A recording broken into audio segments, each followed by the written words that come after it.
So I guess a brother got killed in Chicago. With he pulled out a pistol, and chances are he probably, unfortunately he antagonized, but with the cops and got killed in Chicago. But here's the funny thing about that antagonization.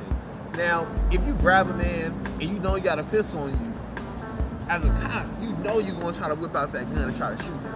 Now, the question is, if that was a white man, would you antagonize him and try to do that to him and do that and make sure that he's not gonna get killed? Or are you gonna antagonize him and see what happens? I was watching JPEGMAFIA just did a video, he had a song a long time ago, and he used the audio of a cop getting killed.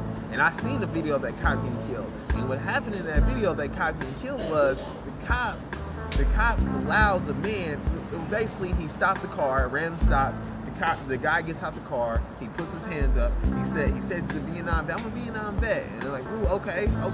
Then he walks back to the cop, he walks back to his car. Now the cop, in those situations, going back to the Chicago dude, he grabbed the man, so he gonna pop his ass. So you already antagonized him. You already started. Instead of saying, hey man, I know you got a gun on you, man. I just want to have a conversation. Look, man, I just want you to go to jail. We can figure this out. You know what I'm saying? I know you did something wrong. No conversation. You grabbed him, so you know you gonna shoot him. So this white man, he's saying, I'm a Vietnam vet. He's able to walk back, and while he's walking back, the cop said, stop. Now you thinking by this time the cop would have been pulled out the gun, would have been shot this man, but he didn't because he's a white man. He thought, well, he's old. He ain't gonna do nothing to me. The cop is like, 3 months old. 3 months. It's 3 months on the force. He's like young, had a kid, and everything. So before you know it, he gets an M1 grenade out and shoots this cop, basically kills him. So what I'm saying is that at these white cops, they keep on shooting us when we antagonizing us, when we have pistols on us. But my question is to the cops is, you keep on preaching this whole gang stuff, right? Now here's the question: When if these gang leaders decide to take you on that offer, decide to go to war with you? You ain't got enough pistols or guns to start a fight. And at this rate, what we gonna do then?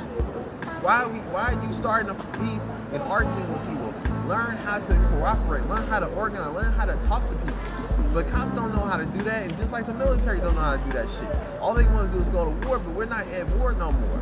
You can't do that no more. It's white men, and the question, even white women, what are you going to do that you can't use violence no more to basically support the community? I'm also working on a website called Mr. Breckenridge to support the African diaspora, the black diaspora throughout the world. Basically trying to have a news site that black people can go to and see the news throughout the world, local news, whatever throughout the world, and try to see from a different perspective. We, as black people, we tend to, we need to watch what's going on in the media and also what's going on in our country politically, and how is that affecting us emotionally, how's that affecting us in our relationships, how's that affecting us with our kids, how's that affecting education, and also affecting us in our jobs. It's kind of make you understand that, propaganda, that media is a real thing. One of my favorite things that I say is that, media, a lot of people like to think that media is 95% escapism and 5% propaganda. I believe that media is 95% propaganda and 5% escapism. And that's every part. That's from news, that's from narrative, that's from documentary. This is all of propaganda. What's the story? What's the purpose? Always, like Mr. Breckenridge, our purpose is to give you media that's quality, give you media that's going to help build a nation, that's going to help basically have a perspective and a bias. Always understand there's a bias to everybody. Everybody has a bias. It doesn't matter if you're a good person or you're a mean person. It's all about the bias. It's all about how you feel about something. You may not agree. You may not agree with what they're saying, but as we live in America, I do believe in freedom of first. I do believe in the freedom of first speech, and that you need to understand as you move forward.